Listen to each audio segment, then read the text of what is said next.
കർത്താവിൻ്റെ പരിശുദ്ധമായ നാമം വാഴ്ത്തപ്പെടുമാറാകട്ടെ.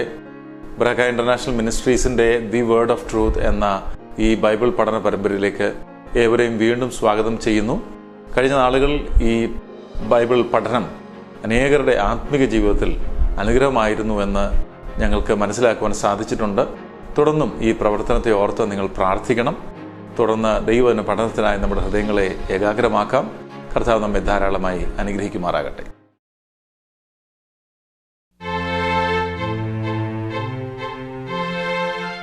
ബരാക്ക ഇൻ്റർനാഷണൽ മിനിസ്ട്രീസിൻ്റെ വേർഡ് ഓഫ് ട്രൂത്ത് പ്രോഗ്രാമിലേക്ക് നിങ്ങളെല്ലാവരും സ്വാഗതം ചെയ്യുന്നു. കർത്താവ് യേശു ക്രിസ്തുവിൻ്റെ നാമത്തിലുള്ള സ്നേഹവന്ദനത്തെ അറിയിക്കുന്നു. നമ്മൾ ഇന്നലെ ചിന്തിച്ചത് ഈ പ്രവാചകന്മാരെ കല്ലെറിയുന്നൊരു സ്വഭാവം ഇസ്രായേൽ മക്കൾക്കുണ്ട് എന്നുള്ള കാര്യം കർത്താവ് ഓർമ്മിപ്പിക്കുന്നതാണ്. ഞാൻ നേരത്തെ പറഞ്ഞ പോലെ, ഇന്നലെ പറഞ്ഞ പോലെ, ഒരു പുറമേയുള്ളൊരു നീതിയുടെ ആവരണം ധരിച്ച് നടക്കുന്ന മനുഷ്യർക്ക് ഒരിക്കലും ഒരു പ്രവാചക ശബ്ദം സഹിക്കാൻ സാധിക്കില്ല. കാരണം പ്രവാചകന്മാർ ദൈവത്തിന് വേണ്ടി വരുന്നവരാണ്, ദൈവത്തിൻ്റെ സ്ഥാനത്ത് വരുന്നവരാണ്.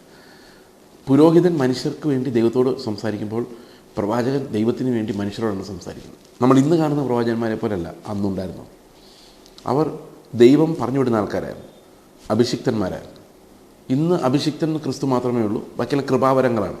ഈ പ്രവാചകൻ വന്നു കഴിയുമ്പോൾ എന്ത് സംഭവിക്കുന്നത് വെച്ച് കഴിഞ്ഞാൽ ഇവരുടെ അകത്തുള്ള ഒറിജിനൽ സാധനം അവർക്ക് കാണിച്ചു കൊടുക്കും. ദാവീദ് പുറമേ എല്ലാം റെഡിയാക്കി ഇരിക്കുകയാണ്, പക്ഷേ അകത്ത് കിടക്കുന്ന പാപം ഈ പ്രവാചകൻ വന്ന് കാണിച്ചു. അതാണ് ഇവർക്ക് ഭയങ്കര അസ്വസ്ഥയാണ് പ്രവാചകന്മാർ വരുന്നത്. ഇന്നത്തെ പ്രവാചകന്മാരെല്ലാവർക്കും സന്തോഷമാണ്, കാരണം അവർ അകത്തെ മനുഷ്യനെയല്ല പുറത്തെ മനുഷ്യന് വേണ്ടിയാണ് ശുശ്രൂഷിക്കുന്നത്. ഈ അകത്തെ മനുഷ്യനെ ഉടയ്ക്കാൻ റെഡിയാക്കാൻ വരുമ്പോഴാണ് എല്ലാവർക്കും വൈരാഗ്യം ഉണ്ടാകുന്നത്. അതായത് ഒളിഞ്ഞിരിക്കുന്ന കാര്യങ്ങളിൽ ഇപ്പോഴത്തെ പ്രവാചകന്മാർ ഒളിഞ്ഞിരിക്കുന്ന കാര്യമൊന്നും പറയുന്നില്ല. ഇപ്പോഴത്തെ പ്രവാചകന്മാർ പറയുന്ന ഭാവിയാണ്.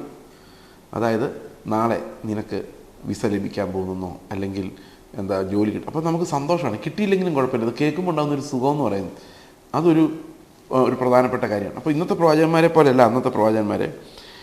ഈ പ്രവാചകന്മാർക്ക് വരുന്ന ഒരു പ്രശ്നം എപ്പോഴും ദൈവത്തിന് വേണ്ടി അവർ നിൽക്കേണ്ടി വരുന്നുള്ളതാണ്. ദൈവം പറയുന്ന വാക്കുകളുമായിട്ട് ഒരാൾ നമ്മുടെ മതത്തിലേക്ക് ഇറങ്ങി വന്നു കഴിഞ്ഞാൽ നമ്മുടെ ജീവിതവുമായിട്ട് അത് പൊരുത്തപ്പെട്ടു പോകില്ല. നമ്മൾ കംഫർട്ട് സോണിൽ സന്തോഷമായിട്ടിരിക്കുമ്പോഴാണ് ഈ ദൈവത്തിൻ്റെ ആത്മാവ് ഒരു പ്രവാചകനെ വിടുന്നത്. ആ പ്രവാചകൻ എത്രയും പെട്ടെന്ന് സഭയ്ക്ക് പുറത്ത് വിട്ടില്ലെങ്കിൽ നമ്മുടെ മതം പൊളിഞ്ഞു പോകും. ഉദാഹരണത്തിന് നമ്മുടെ ഏതെങ്കിലും ഒരു സഭയിൽ ഇലക്ഷൻ നടന്നുകൊണ്ടിരിക്കുകയെന്ന് വിചാരിച്ചോ. അപ്പോൾ ഒരു പ്രവാചകനോട് കയറി വന്നിട്ട് പറയുകയാണ്, കർത്താവിൻ്റെ ആത്മാവ് നിങ്ങളോട് പറയുന്നു, ഈ ഇലക്ഷനല്ല, പ്രാർത്ഥിക്കുക, ദൈവം ആരാണെന്ന് വെളിപ്പെടുത്തി തരും, ഇലക്ഷൻ വേണ്ടാന്ന് വെക്കാൻ പറഞ്ഞാൽ. അങ്ങനെ പറയുമെന്ന് ഞാൻ വിചാരിക്കുന്നില്ല, കാരണം കർത്താവിന് ഈ കാര്യത്തിലൊന്നും യാതൊരു താല്പര്യമുള്ളതായിട്ട് എനിക്ക് തോന്നിയിട്ടില്ല. ഞാനൊരു എക്സാമ്പിൾ പറയുന്നത്. അങ്ങനെ എങ്ങാനും പറഞ്ഞാൽ ഇവരെന്ത് ചെയ്യുക? കർത്താവിൻ്റെ ശബ്ദം കൊണ്ടുവന്ന പ്രവാചകനെ നിന്നെ ആരും മൈൻഡ് ചെയ്യുന്നതെന്ന് പറഞ്ഞത് ദൂരോട്ട് കളയുള്ളൂ. കാരണം ഈ പുറമേയുള്ള മതത്തിന് എപ്പോഴും പ്രവാചകന്മാരെ പേടിയാണ്. അത് ഈ പ്രവാചകന്മാർക്ക് അറിയാം. അതുകൊണ്ട് കള്ളപ്രവാചകന്മാരാണ് ഇന്ന് കൂടുതൽ. അവരാരെ ഹർട്ട് ചെയ്യാതെ പ്രവചിക്കുകയുള്ളൂ. ഈ ഹർട്ട് ചെയ്യാതെ പ്രവചിക്കുന്ന പ്രവാചകന്മാർക്ക് ഭയങ്കര ഡിമാൻഡാണ്. അത് അന്നും ഇന്നും അങ്ങനെയാണ്. നിങ്ങളുടെ പ്രവാചകനെ കാണുമ്പോൾ നിങ്ങളുടെ ഇന്നർ പാപങ്ങളൊക്കെ വെളിപ്പെടുത്തി നിങ്ങളെ കാണിച്ചത്, നിങ്ങളുടെ കപടഭക്തി കാണിച്ചു തന്നു കഴിഞ്ഞാൽ ഒരു കാരണവശാല പ്രവാചകനെ ഒരുപക്ഷെ ഒന്നോ രണ്ടോ പേരൊക്കെ ഇഷ്ടപ്പെടുമായിരിക്കാം, പക്ഷെ ഒരു സമൂഹം, ഒരു സഭ, ഒരു മതം ഒരിക്കലും ഇഷ്ടപ്പെടുന്നില്ല. അപ്പോൾ ഈ പ്രവാചകന്മാരോടുള്ള ഇവരുടെ കയ്പ് അത് ഭയങ്കര. ഇസ്രായേൽ മക്കൾക്ക് അവർക്ക് എപ്പോഴും കള്ളപ്രവാചകന്മാരെ ഭയങ്കര ഇഷ്ടമാണ് തന്നെ. ഞാൻ ഇന്നും അങ്ങനെ തന്നെ വിചാരിക്കുന്നത്. ഒരു യഥാർത്ഥ പ്രവാചകൻ വന്ന് ക്രിസ്തുവിനെ നിങ്ങളുടെ മധ്യത്തിൽ വെളിപ്പെടുത്തിയാൽ നിങ്ങൾക്ക് വളരെ അസ്വസ്ഥത ഉണ്ടാവും. ഈ അസ്വസ്ഥത വേറൊരു കള്ളപ്രവാചകൻ വന്നാൽ ഉണ്ടാവില്ല. കാരണം കള്ളപ്രവാചകന്മാർ ദൈവം പറയാനുള്ളത് പറയുന്നവരല്ല, ജനങ്ങൾക്ക് എന്ത് കേൾക്കാൻ ആഗ്രഹമുണ്ടോ അത് പറയുന്നവരാണ്. അവരാണ് നമ്മൾ കള്ളപ്രവാചകന്മാരെന്ന് വിളിക്കുന്നത്.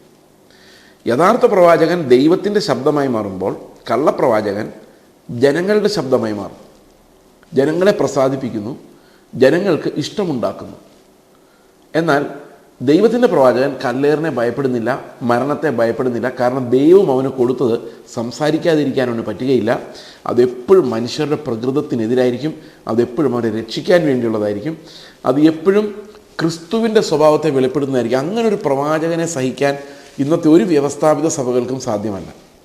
അവർ പറയും പ്രായോഗികമായിട്ടൊന്നും നടക്കില്ല. പണ്ടൊരു പാസ്റ്റർ എൻ്റെ ഒരു ഫ്രണ്ടിനോട് പറഞ്ഞാണ്, ഇവരെയൊക്കെ വിളിച്ച് പ്രസംഗിപ്പിക്കണമെന്നുണ്ട്. എന്നെക്കുറിച്ചല്ല കേട്ടോ, വേറൊരാളെക്കുറിച്ച് പറഞ്ഞു. അവരെയൊക്കെ വിളിച്ച് പ്രസംഗിപ്പിക്കണമെന്നുണ്ട്. ഈ പ്രസംഗിച്ച് കഴിഞ്ഞാൽ പിന്നെ ഇവരൊന്നും പിന്നെ നമ്മൾ പറഞ്ഞ് കേൾക്കില്ല, അതുകൊണ്ടാണ് വിളിക്കാത്തത് എന്ന് പറഞ്ഞു കഴിഞ്ഞാൽ മതം ഈസ് അഫ്രൈഡ്. മതം ഭയപ്പെടുന്നത് ക്രിസ്തുവിനെ വെളിപ്പെടുത്തുന്ന പ്രവാചകന്മാരെയാണ്. അവർക്ക് വേണ്ടത് ആ മതത്തെ എൻഹാൻസ് ചെയ്യുന്നത്. ഇപ്പോൾ ഒരു പ്രവാചകൻ വന്നിട്ട് പറയാണ്, നിങ്ങളുടെ സഭ വലുതാകാൻ പോകുന്നു, ഭയങ്കര സഭയാകാൻ പോകുന്നു എന്ന് പറഞ്ഞു കഴിഞ്ഞാൽ ഭയങ്കര സന്തോഷമാണ്. അതുകൊണ്ട് എന്ത് വേണമെങ്കിലും അവർക്ക് ചെയ്തു കൊടുക്കും. അതാണ് നമ്മളെ പുകഴ്ത്തണം, നമുക്ക് കുറച്ച് നന്മ കിട്ടുമെന്ന് പ്രവചിക്കണം. അത് ഭയങ്കര സന്തോഷമാണ്. അപ്പോൾ ഇവിടെ അനേകം പ്രവാചകന്മാരെ കൊന്നവരുടെ ഒരു പാരമ്പര്യമാണ് യഹൂദന്മാർക്കുള്ളത്. നമുക്കിന്ന് കൊല്ലാൻ അധികാരമില്ലാത്തതുകൊണ്ട് അനേകം പ്രവാചകന്മാരെ നമ്മൾ നിശബ്ദരാക്കും, അല്ലെ പുറത്താക്കും. അതങ്ങനെയാണ് സംഭവിക്കുന്നത്. അങ്ങനെ അത് അനേകം പ്രവാചകന്മാർ വന്നായിട്ട് എനിക്ക് അറിവില്ല. ഞാൻ പറഞ്ഞ നമ്മുടെ ഒരു പൊതു സ്വഭാവത്തെക്കുറിച്ച്. നീതിമാനായ ഹാബേലിൻ്റെ രക്തം മുതൽ, നമ്മൾ ഇന്നലെ കണ്ടു ഹാബേലിൻ്റെ രക്തത്തിൻ്റെ പ്രസക്തി എന്താണെന്ന്. നിങ്ങൾ മന്ദിരത്തിനും യാഗപീഠത്തിനും നടുവിൽ വെച്ച് കൊന്നവനായ ബെരഖ്യാവിൻ്റെ മകനായ സെക്കറിയാവിൻ്റെ രക്തം. ഈ ബെരഖ്യാവിൻ്റെ മകനായ സെക്കറിയാവ് ആരാന്നുള്ള കാര്യത്തിൽ ഒരു ചെറിയൊരു കൺഫ്യൂഷൻ ഉണ്ട്. നമുക്ക് സെക്കറിയ പ്രവാചകൻ്റെ കാര്യം പറയുമ്പോൾ ബെരഖ്യാവിൻ്റെ മകനായ സെക്കറിയാവ് എന്ന് പറയുന്നുണ്ട്. പക്ഷേ ദിനവൃത്താന്ത പുസ്തകത്തിൽ വേറൊരു സെക്കറിയാവുണ്ട്. ആ സെക്കറിയാവിൻ്റെ പിതാവിൻ്റെ പേര് ബെരഖ്യാവെന്നല്ല. പക്ഷേ ഈ യാഗപീഠത്തിന്മേലും മന്ദിരത്തിനും ഇടയിൽ വെച്ച് കൊന്നുകളയപ്പെട്ട കല്ലെറിഞ്ഞ് കൊല്ലപ്പെട്ട ഒരാളാണ് ആ സെക്കറിയാവ്. ഈ പ്രവാചകനായ സെക്കറിയാവിൻ്റെ മരണത്തെക്കുറിച്ച് നമുക്ക് അത്ര കൃത്യമായി ഈ ആലയത്തിനിടയിൽ വെച്ച് കൊല്ലപ്പെട്ടു അങ്ങനൊരു കാര്യം നമുക്ക് പറയാൻ സാധിക്കില്ല. ശരിക്കും ഏത് സെക്കറിയാവാണ് ഈ ബെരഖ്യാവ് എൻ്റെ മകനായ സെക്കറിയാവ് എന്നുള്ള കാര്യത്തിൽ ഒരു ചെറിയ കൺഫ്യൂഷൻ ഉണ്ട്. പക്ഷേ ഒരു കാര്യം ഉറപ്പാണ്, അത് മിക്കവാറും ഈ ദിനവൃത്താന്ത പുസ്തകത്തിൽ പറഞ്ഞിരിക്കുന്ന സെക്കറിയാവ് ആകാനാണ് സാധ്യത. ആ സെക്കറിയാവിനെയാണ് അവർ യാഗപീഠത്തിന് മന്ദിരത്തിനിടയിൽ വെച്ച് കല്ലെറിഞ്ഞ് കൊന്നുകളയുന്നത്. അത് എന്തിനാണെന്നറിയാമോ? ദൈവത്തിൻ്റെ ആലോചന നിങ്ങളുടെ മേൽ വരുന്നെന്നും പറഞ്ഞ് പ്രവചിച്ചതിനാണ്. അപ്പോൾ പ്രവാചകന്മാരെ കൊല്ലുക എന്ന് പറയുന്നൊരു വ്യവസ്ഥ തന്നെ അവർക്കുണ്ടായിരുന്നു.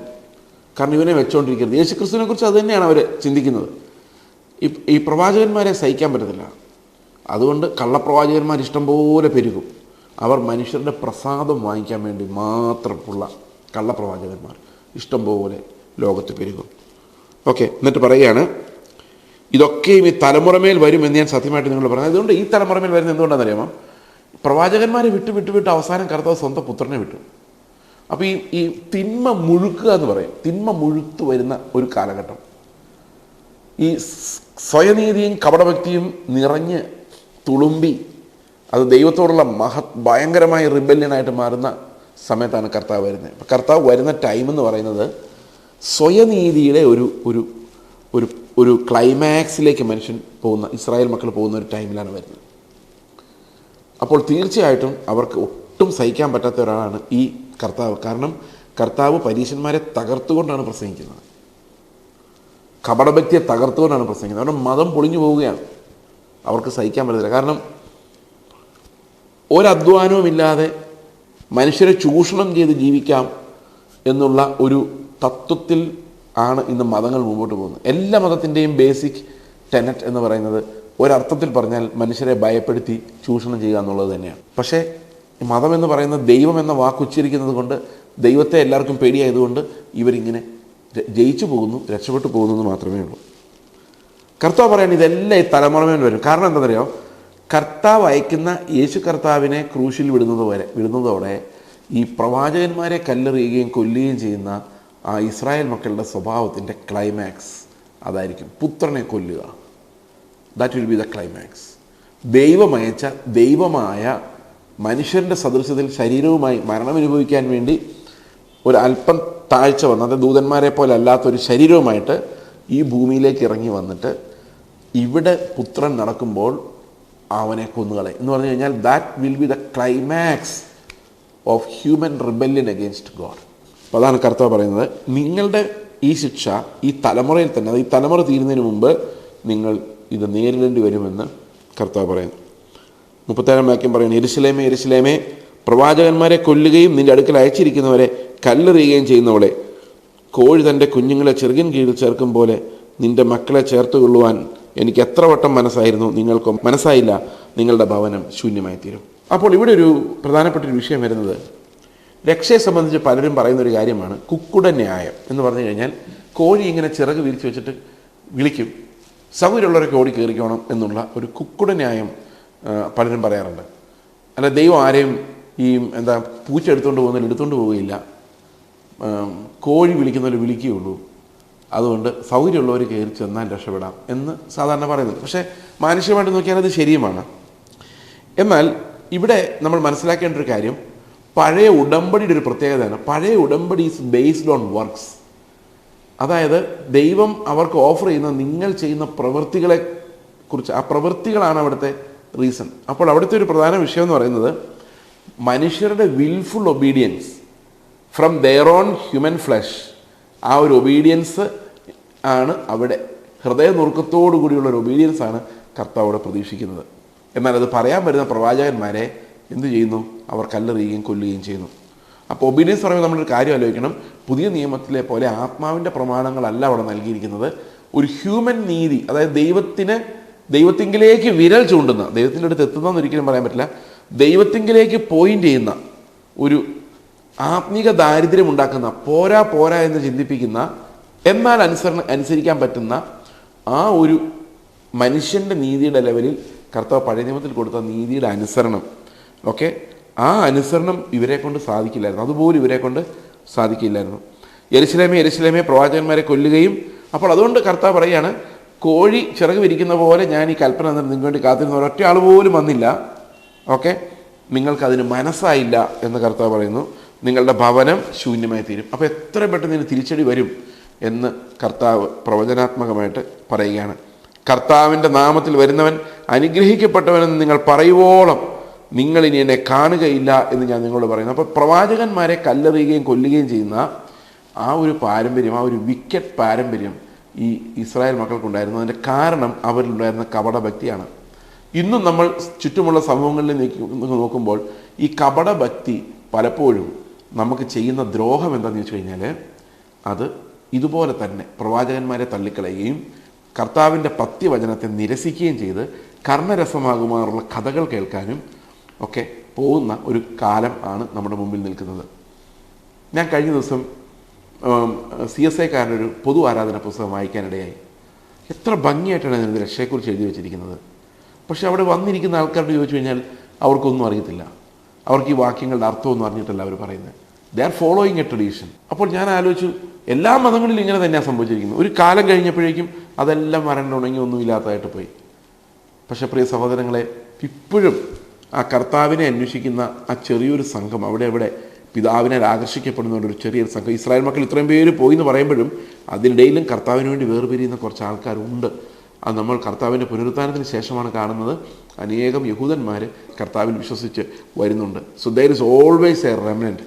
പക്ഷേ പൊതുവെ ആ മതം നിയന്ത്രിക്കപ്പെടുന്നത് എപ്പോഴും കപടഭക്തിക്കാരാലാണ്. ഇന്നും അങ്ങനെ തന്നെയാണ്.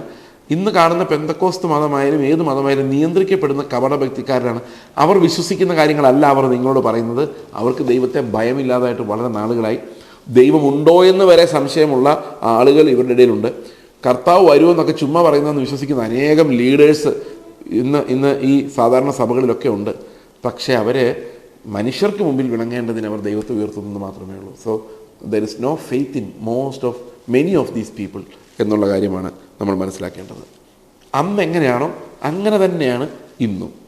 അതുകൊണ്ട് നിങ്ങൾ പോകുന്ന സഭയിൽ ക്രിസ്തുവിനെ ലഭിക്കുന്നില്ലെങ്കിൽ നിങ്ങൾ അവിടെ നിന്ന് ഇറങ്ങി എങ്ങോട്ടും പോകാനില്ല. അതുകൊണ്ട് നിങ്ങൾ നേരെ ചെന്ന് നിങ്ങളുടെ സഭയുടെ ഉപദേശിയോട് പറയുക, ഞങ്ങൾക്ക് യേശു ക്രിസ്തുവിനെക്കുറിച്ച് കേൾക്കണം, യേശു ക്രിസ്തുവിൻ്റെ ജീവനെക്കുറിച്ച് കേൾക്കണം, നിത്യജീവൻ്റെ സമൃദ്ധിയെക്കുറിച്ച് കേൾക്കണം, ഞങ്ങൾക്കത് പറഞ്ഞു തരണം. Chance is even the pastor does not know. അതിന് സാധ്യതയുണ്ട്. കാരണം ഇതൊക്കെ വിട്ടുപോയി, തലയ്ക്കകത്തുനിന്ന് ഇതെല്ലാം വിട്ടുപോയി കാണും. വർഷങ്ങളോളം നിങ്ങളുടെ ആ വിഷയങ്ങളുടെ മേലിറങ്ങി വരുന്ന ദൈവം എന്ന് പറഞ്ഞ് ഈ യഥാർത്ഥ സുവിശേഷം തന്നെ അപ്രത്യക്ഷമായി പോയി കാണുമെന്ന് ഞാൻ ഭയപ്പെടുന്നു.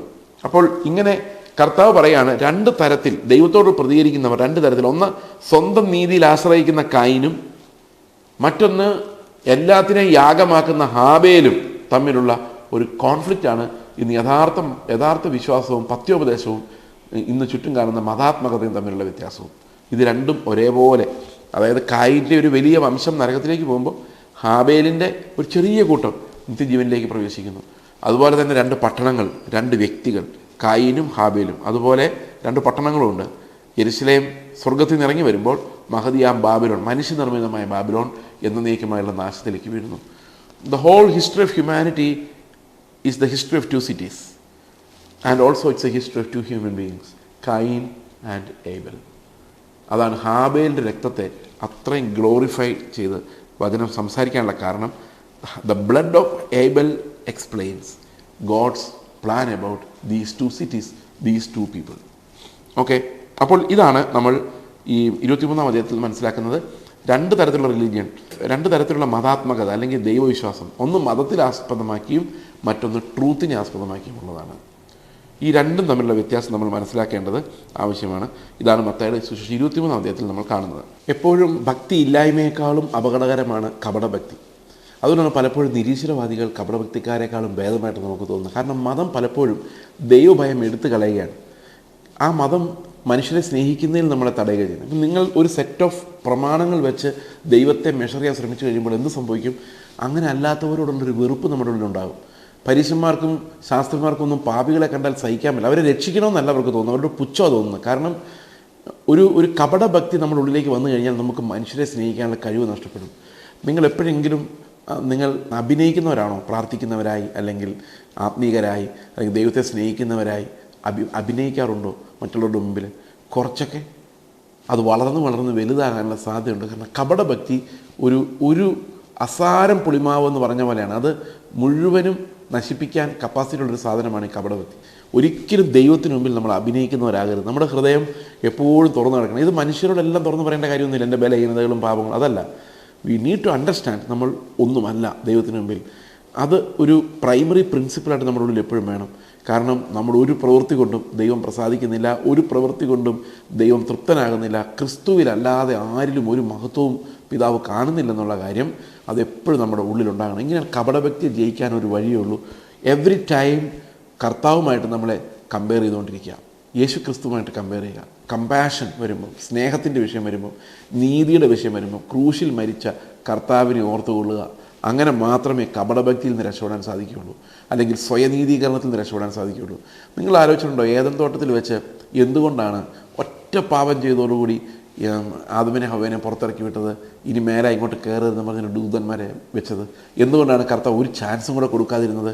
കർത്താവ് തന്നെയല്ലേ പറഞ്ഞു ഒരിക്കൽ തെറ്റ് ചെയ്ത് കഴിഞ്ഞാൽ 70 വട്ടം ക്ഷമിക്കണമെന്ന്, മരിക്കുന്നവരെ ക്ഷമിക്കണം എന്നൊക്കെ പറഞ്ഞത്. പക്ഷേ പിന്നെ എന്തുകൊണ്ടാണ് അവരെ രണ്ടുപേരെയും ഒരു കരുണ പോലും കാണിക്കാതെ പുറത്താക്കിയതെന്ന് ചോദിച്ചു കഴിഞ്ഞാൽ അതിൻ്റെ കാരണം ഇതാണ്. അവർ അവിടെ താമസിച്ചാൽ അവർക്ക് ഭക്തി, ദൈവഭയം ഒക്കെ അഭിനയിക്കാൻ മാത്രമേ പറ്റുള്ളൂ. കാരണം ഒരു ജഡീകനായ മനുഷ്യന്, വീണുപോയൊരു മനുഷ്യന്, ആത്മാവില്ലാത്തൊരു മനുഷ്യന് ഒരിക്കലും ഒരു റിയലി ദൈവത്തെ അന്വേഷിക്കാനോ ദൈവത്തെ കേൾക്കാനോ അനുസരിക്കാനോ ഒന്നും സാധിക്കില്ല. അവന് ദൈവം പറയുന്ന കേൾക്കുന്നതായിട്ട് അവൻ അഭിനയിക്കാൻ മാത്രമേ സാധിക്കുകയുള്ളൂ. അവൻ്റെ കാര്യം സാധിക്കാൻ വേണ്ടി അവൻ ദൈവം എന്നോട് പറഞ്ഞു, ഇങ്ങനെ പറഞ്ഞു, അങ്ങനെ പറഞ്ഞു എന്ന് മാനിപ്പുലേറ്റ് ചെയ്യുന്നതല്ലാതെ ഒരു മനുഷ്യന് ആത്മാവില്ലെങ്കിൽ അവനൊരിക്കലും ദൈവത്തിൻ്റെ ശബ്ദം കേൾക്കില്ല. ഏദൻ തോട്ടത്തിൽ അവൻ ആത്മാവിനെ മരണത്തിലേക്ക് തള്ളിയിട്ടതുകൊണ്ട് അവൻ എത്ര നാളവിടെ താമസിച്ചാലും അവൻ ദൈവത്തിൻ്റെ ശത്രുവായി മാത്രമേ അവിടെ ഇരിക്കുകയുള്ളൂ. കാരണം അവൻ ഓൾറെഡി നന്മതിന്മകൾ അറിയാം, അവൻ എപ്പോഴും അസസ് ചെയ്തുകൊണ്ടേയിരിക്കും. നമ്മുടെ ചർച്ചിലും അങ്ങനെ അനേക സഹോദരങ്ങളുണ്ടാവും. അവർ മറ്റുള്ളവരെങ്ങനെ വിലയിരുത്തിക്കൊണ്ടേയിരിക്കും. അവരെന്താ അങ്ങനെ ചെയ്തേ, അത് മോശമായിപ്പോയി, ഇങ്ങനെ അത് ശരിയല്ല, അവരങ്ങനെ പറയരുതായിരുന്നു. ഓക്കെ, അപ്പോൾ ഇങ്ങനെ എപ്പോഴും വിലയിരുത്തിക്കൊണ്ടിരിക്കും. വിലയിരുത്തുന്ന കേട്ടാൽ നമ്മൾ അത്ഭുതപ്പെട്ടു. നമ്മൾ മനസ്സിൽ പോലും ചിന്തിക്കാത്ത കാര്യമായിരിക്കും നമ്മളെക്കുറിച്ച് പറയുന്നത്. അങ്ങനെ ഭയങ്കരമായിട്ട് വിലയിരുത്താൻ കഴിവുള്ള ആൾക്കാരുണ്ട്. They claim themselves to be godly people. പക്ഷേ അതൊരു കപടമാണ്, അവർ പോലും ഇതറിയുന്നില്ല. അപ്പോൾ കപടഭക്തിയുടെ വേറൊരു അപകടം എന്ന് പറയുന്നത്, ഈ കപടഭക്തിയിൽ വലിയൊരു പങ്കിന് അവർ കപടഭക്തരാന്ന് അറിയാൻ മേല. അതാണ് അതിനാണ് നമ്മൾ സെൽഫ് ഡിസെപ്ഷൻ എന്ന് പറയുന്നത്. സ്വയവഞ്ചന, ആത്മവഞ്ചന എന്ന വേദപുസ്തകത്തിൻ്റെ ഭാഷയിൽ പറഞ്ഞാൽ അത് ആത്മവഞ്ചനയാണ്. നമ്മൾ കപടഭക്തിക്കാരെന്ന് നമുക്കറിയത്തില്ല. നമ്മൾ രാവിലെ പ്രാർത്ഥിക്കുന്നു, ബൈബിൾ വായിക്കുന്നു, നമ്മൾ 10 കൽപ്പനകൾ കാണാതെ പറയുന്നു, 119 സങ്കീർത്തനം കാണാതെ പറയുന്നു. അപ്പോൾ we have A Notion that we are good. നമ്മൾ ആൾക്കാരുടെ ഒന്നും ദോഷം ചെയ്യുന്നില്ല, മോഷ്ടിക്കുന്നില്ല, കൊല ചെയ്യുന്നില്ല, കള്ളം പറയുന്നില്ല. അപ്പോൾ നമ്മളെന്താ ചിന്തിക്കുന്നത്? നമ്മൾ നല്ല മനുഷ്യരാണെന്നാണ് ചിന്തിക്കുന്നത്. പക്ഷേ പ്രിയ സഹോദരങ്ങളെ, നല്ല മനുഷ്യരല്ല. അതാണ് ഈ കപടഭക്തിയാണത്. നമ്മൾ ഉണ്ടാക്കിയെടുക്കുന്ന ഒരു ഭക്തി അത് ദൈവത്തിന് തൃപ്തികരമല്ല. പക്ഷേ ആളുകൾക്കത് അറിയില്ല. ആളുകൾ സ്വയം നീതിമാന്മാരെന്ന് വിശ്വസിക്കുന്നു, ഓണസ്റ്റായിട്ട് അങ്ങനെ വിശ്വസിക്കുന്നു. അവരതിൻ്റെ പിന്നാലെ പോകുന്നു, വഞ്ചിക്കപ്പെടുന്നു. ഇതാണ് സെൽഫ് ഡിസെപ്ഷൻ എന്ന് പറയുന്നത്. അപ്പോൾ ഈ ഒരു കപടഭക്തി എന്ന് പറയുന്നത് സാധാരണ ഭക്തി ഇല്ലായ്മയേക്കാളും അപകടകരമായ ഒരു വിഷയമാണ്. ഈ കപടഭക്തി ഇന്ന് സഭകളിൽ മുഴുവൻ കീഴടക്കി വെച്ചിട്ടുണ്ട്. ഞാൻ നേരത്തെ പറഞ്ഞതുപോലെ നമ്മളൊഴിച്ച് ബാക്കി എല്ലാവരുടെയും പാപം ഇവർക്ക് കാണാൻ പറ്റും, അവരെ മാത്രം കാണാൻ പറ്റത്തില്ല. ശരിക്കും കർത്താവ് 1-ാം നൂറ്റാണ്ടിൽ സംസാരിച്ച അതേ കാര്യം ഇന്ന് വന്നാലും ഇത് തന്നെയായിരിക്കും പറയുന്നത്. നിങ്ങളൊന്ന് സങ്കല്പിച്ച് നോക്കിയാൽ കർത്താവ് ഇന്ന് നമ്മുടെ സഭയിലേക്ക് വന്ന് കയറിയാലുള്ള അവസ്ഥ എന്തായിരിക്കും? അവനെ മഹത്വപ്പെടുത്താത്തൊരു സമൂഹത്തെ ആയിരിക്കും കാണുന്നത്. കർത്താവ് പറഞ്ഞ് മനസ്സിലാകാത്ത പഴയ മതം കർത്താവ് അഴിച്ചു കളഞ്ഞ അതേ പഴയ മതം വീണ്ടും സ്ഥാപിക്കപ്പെട്ടിരിക്കുന്നതിൻ്റെ സകല ആചാരങ്ങളോടും കൂടെ. ഈ പൗരോഹിത്യ സഭകളിൽ നിങ്ങൾ ചെല്ലുമ്പോൾ, അതായത് ഓർത്തഡോക്സ്, കാത്തലിക് ഇങ്ങനെയുള്ള ചർച്ചകളിൽ ചെന്ന് കഴിയുമ്പം ബൈബിളിൽ പറഞ്ഞിട്ടില്ലാത്ത എന്തുമാത്രം കാര്യങ്ങളാണ് നമ്മൾ ആ സ്റ്റേജിൽ കാണുന്നത്. ധൂപം വീശുന്നു, അങ്ങോട്ട് തിരിയുന്നു, ഇങ്ങോട്ട് തിരിയുന്നു. ഇതൊന്നും വേദവസ്തുതയില്ല. അവർ മാനുഫാക്ചർ ചെയ്തെടുത്ത ഒരു കാര്യം. അതിങ്ങനെ തലമുറകളായി പാസ് ചെയ്ത് ബൈബിളിൽ ഉണ്ടോ എന്ന് നോക്കാനുള്ള ധൈര്യം പോലും നമുക്കില്ല. വേറൊരു മതം സൃഷ്ടിക്കപ്പെട്ടിരിക്കുന്നു, ബൈബിളുമായി ബന്ധമില്ലാത്തൊരു മതം. നിങ്ങൾ കർത്താവിൻ്റെ ശിഷ്യന്മാരെന്ന് ആലോചിച്ച് നോക്കി. റോഡിലൂടെ നടക്കുന്നു, വഴിയിൽ കതിർ പറിച്ച് തിന്നുന്നു. അവരാരും ഒരു കെട്ടിടത്തിനകത്ത് പോയി കുർബാന ചൊല്ലുന്നില്ല. Walking on the road, talking to people through the streets. അപ്പോസ്തലന്മാർ എങ്ങനെ നടന്നത്? അവർ സിംഹാസനം ഉണ്ടാക്കിയിട്ടോ? ഇല്ല. കോമൺ മാനായിട്ട് ജീവിച്ചു. ഈ കാണുന്ന ആത്മവഞ്ചനകൾ, ലോകം മുഴുവൻ കാണുന്ന കപടഭക്തിക്കാരുടെ വഞ്ചനകൾ. അതുകൊണ്ട് എന്താ സംഭവിക്കുന്ന? അവിശ്വാസികൾ നോക്കുമ്പോൾ അവർ ക്രിസ്തുവിനെ കാണുന്നില്ല, വേദപുസ്തകം കാണുന്നില്ല, വേദപുസ്തകത്തിൻ്റെ ടീച്ചിങ്സ് കാണുന്നില്ല. അതുകൊണ്ട് ഏറ്റവും അപകടകരമായ ഒരു കാര്യമായിട്ടാണ് കപടഭക്തി നമ്മൾ മനസ്സിലാക്കേണ്ടത്. ഈ കപടഭക്തി ആണ് ഏറ്റവും കൂടുതൽ കർത്താവ് വിമർശിച്ചിട്ടുള്ള, കുറ്റം പറഞ്ഞിട്ടുള്ള കാര്യം. പാപികൾ കർത്താവിൻ്റെ അടുത്ത് വരുമ്പം എത്ര സ്നേഹമായിട്ടാണ് പെരുമാറിയിട്ടുള്ളത്. ഞാൻ പലപ്പോഴും ആലോചിച്ചിട്ടുണ്ട്, കർത്താവ് ഈ പാപികളോട് പെരുമാറുന്ന എന്ത് സ്നേഹമായിട്ടാണ്. ശമരിയാക്കാരി സ്ത്രീയുടെ ആയിട്ടുള്ള കോൺവെർസേഷൻ. 5 ഭർത്താക്കന്മാരുണ്ടായിരുന്ന ആൾ, 6ാമത്തെ ഭർത്താവല്ലാത്ത ഒരാൾ കൂടെ താമസിക്കുന്ന ആൾ. ആ നാട്ടിൽ അവളുടെ റെപ്യൂട്ടേഷൻ എന്തായിരിക്കും? അവളിങ്ങനെ ഒരു പാപിയായിട്ട് ജീവിക്കുന്നു. എത്ര വെള്ളം കുടിച്ചിട്ടും ദാഹം മാറുന്നില്ല. 5 പേരുടെ കൂടെ ജീവിച്ച് 6ാമത് ഒരാളോട് ഇപ്പോൾ ജീവിക്കുന്നു. എന്നിട്ടും ജീവിതം ഭയങ്കര കുഴപ്പത്തിലാണ്. കർത്താവ് വന്ന് ആ പെൺകുട്ടിയോട് സ്ത്രീയോട് സംസാരിച്ചുകൊണ്ട് എത്ര നേരം നിന്നു. അന്ന് റബി എന്നൊരു സ്ത്രീയോട് സംസാരിക്കുക എന്ന് പറയുന്നത് തന്നെ അസാധ്യമാണ്. ശിഷ്യന്മാരാരും ഇല്ലാത്തപ്പം ഈ ശിഷ്യന്മാർ ആഹാരം കൊടുക്കാൻ പറഞ്ഞു വിട്ടിട്ട് ഈ ആർക്കും വേണ്ടാത്ത സ്ത്രീയുടെ അടുത്ത് കർത്താവ് സംസാരിച്ചു. വേശ്യകളും ചുങ്കക്കാരും വന്ന് അവൻ്റെ കാൽക്കലിരുന്നു, അവനിൽ നിന്ന് കേട്ടു. അവർ അലറി വിളിച്ച് കരഞ്ഞു, പാപത്തിൽ നിന്ന് രക്ഷപ്പെട്ടു. കാരണം കർത്താവിനെ കണ്ടപ്പോൾ അവർക്ക് പാപബോധമുണ്ടായി. പാപികൾ ഏത് സമയത്തും കടന്നു ചെല്ലാവുന്ന രീതിയിൽ കർത്താവിൻ്റെ ഹൃദയം തുറക്കപ്പെട്ടതായിരുന്നു. ആ തുറക്കപ്പെട്ട ഹൃദയത്തിലൂടെ അനേകർ കടന്നു ചെന്ന് രക്ഷപ്പെട്ടു. എന്നാൽ പരീശന്മാരുടെ അടുത്തേക്ക് ആരും പോയില്ല. എന്തുകൊണ്ടാണ് പോകാത്തത്? അവിടെ ചെല്ലുമ്പോൾ അവർ തള്ളപ്പെടുമെന്ന് അവർക്കറിയാമായിരുന്നു. They never received the grace. പക്ഷേ യേശു അങ്ങനെ അല്ലായിരുന്നു. യേശുവിൻ്റെ അടുത്തേക്ക് ആർക്കും ചെല്ലാമായിരുന്നു, എത്ര നേരം വേണ്ടി ഇരിക്കാമായിരുന്നു. മറിയ അവൻ്റെ കാൽക്കലിരുന്ന് വചനം കേൾക്കുമായിരുന്നു. He welcomed everyone. കുഞ്ഞുങ്ങൾ ഉൾപ്പെടെ സകലരും കർത്താവിനെ മുട്ടി നടക്കുമായിരുന്നു. Because he was such expression of love. യഥാർത്ഥ ഭക്തി, യഥാർത്ഥ ജീവൻ എപ്പോഴും സ്നേഹത്തെ ഉളവാക്കുന്നു. ആളുകൾ ഓടി ചെല്ലുന്ന രീതിയിൽ അവർ മനുഷ്യർക്ക് അവൈലബിൾ ആകുന്നു. എന്നാൽ നമ്മളെക്കൊണ്ട് അങ്ങനെയൊന്നും കർത്താവ് നടന്നല്ലോ നടക്കാൻ പറ്റുന്നില്ല. എന്നാൽ കപടഭക്തി എന്ന് പറഞ്ഞു കഴിയുമ്പോഴേക്കും അവർക്ക് മനുഷ്യരോട് അവജ്ഞ ഉണ്ടാകാൻ തുടങ്ങുന്നു. ദേ കണ്ടം people and send dum away. ഇന്ന് പ്രിയ സഹോദരങ്ങളെ, ഇന്ന് വിശ്വാസ സമൂഹം എന്ന് പറയുന്നത് അനുസരിക്കുന്നു എന്ന് അഭിനയിക്കുന്ന ഒരു കൂട്ടം കപടഭക്തരുടെ ഇടയിൽ പെട്ടിരിക്കുകയാണ്. ഞാൻ പലപ്പോഴും ഓർക്കും, കർത്താവെ, നിൻ്റെ ജനം എങ്ങനെയെങ്കിലും വേർതിരിഞ്ഞ് വരുമോ? ഇതിനകത്ത് ഉരുവായി വരുമോ? വെളിപ്പെട്ട് വരുമോ? അത് കാണാൻ സാധിക്കുമോ? പക്ഷേ ഏലിയാവിനോട് കർത്താവ് പറഞ്ഞ പോലെ ബാലിനും മുട്ടുമടക്കാത്ത 7000 പേരെ ശേഷിപ്പിച്ചിരിക്കുന്നു അന്ന് പറഞ്ഞെങ്കിൽ ഇന്ന് 7 ലക്ഷം പേരെ ശേഷിപ്പിച്ചിട്ടുണ്ടാവും. പക്ഷെ അത് ദൈവത്തിന് മാത്രമേ അറിയുള്ളൂ. We see when we are looking outside all these hypocrites hijacking the church organisations everywhere. അതുകൊണ്ട് കപടഭക്തിക്കാർക്ക് എന്താണ് സംഭവിക്കുന്നത്? കർത്താവ് പറയുകയാണ്, നിങ്ങളുടെ ഭവനം ശൂന്യമായി തീരും. കാരണം കർത്താവിന് പാപികളോട് വിരോധമില്ല, നീതിമാന്മാരെ അവൻ എപ്പോഴും സ്നേഹിക്കുന്നത്. ഏത് നീതിമാന്മാരാ? നീതിക്ക് ദാസരായവരെ. നമ്മൾ ഇന്നലെ പറഞ്ഞ പോലെ നീതിയുടെ ദാസ്യത്വം സ്വീകരിച്ചവർ, അതായത് യേശു ക്രിസ്തുവിൻ്റെ ശിഷ്യന്മാരായവർ, ആ നീതിക്ക് വേണ്ടി ദാഹിക്കുന്നവർ, അവരെ കർത്താവ് തീർച്ചയായിട്ടും നീതീകരിക്കുന്നു.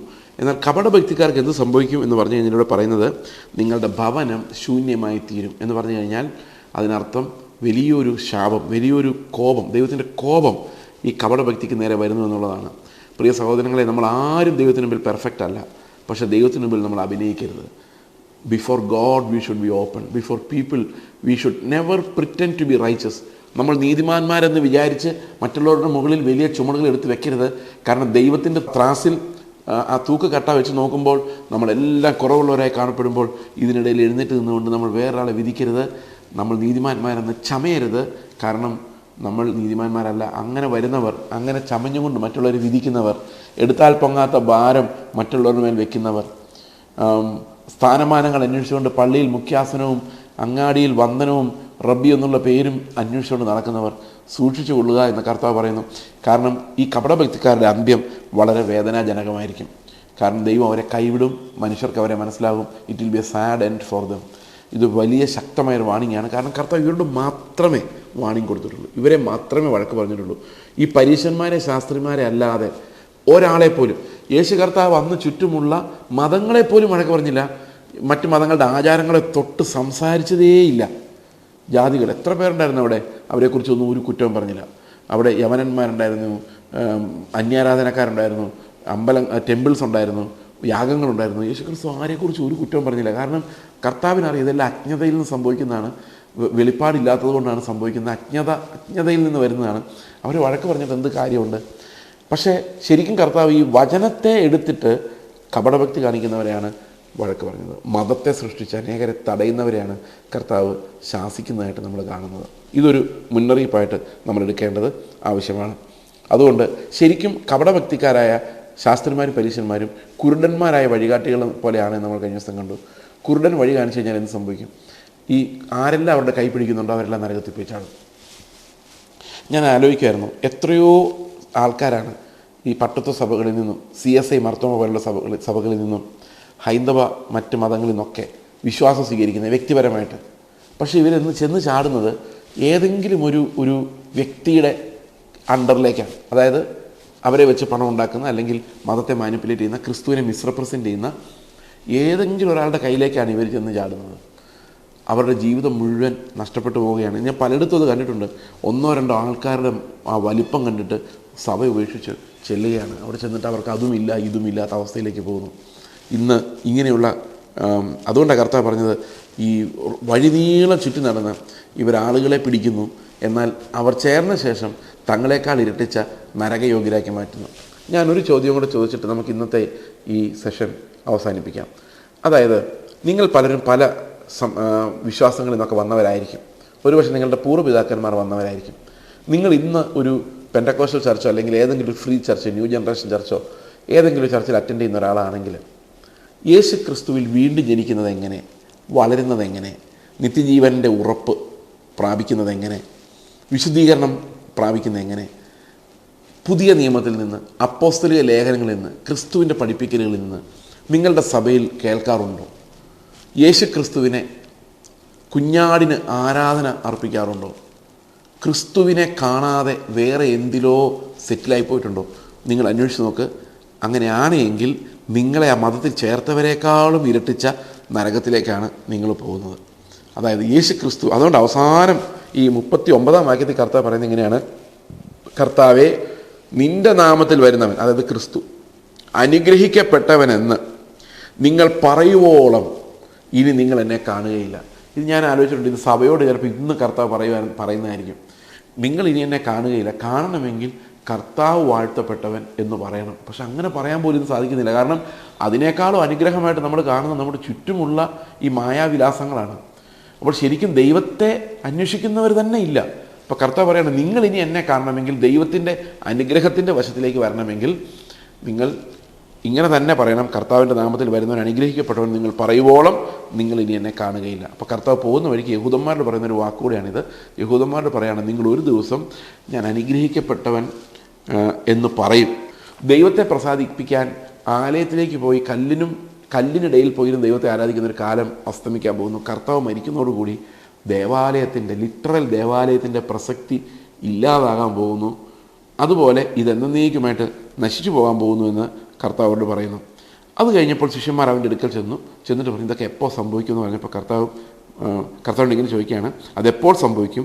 നിൻ്റെ വരവിനും ലോകാവസാനത്തിനും അടയാളം എന്ത് എന്നും പറഞ്ഞു തരണം. അപ്പം അന്ത്യകാലത്തെ അടയാളങ്ങളെക്കുറിച്ചാണ് ഈ അധ്യായം മുഴുവൻ പറയുന്നത്. ഇതിനകത്ത് 2 കാര്യങ്ങൾ നമ്മൾ മനസ്സിലാക്കണം. ഒന്ന് വൃതന്മാരുടെ വീണ്ടെടുപ്പും, മറ്റൊന്ന് കപടഭക്തിക്കാരുടെ പതനവും. പ്രിയ സഹോദരങ്ങളെ, നിങ്ങൾ എവിടെ സ്റ്റക്കായിരിക്കുന്നുവെന്ന് അറിയേണ്ടത് ആവശ്യമാണ്.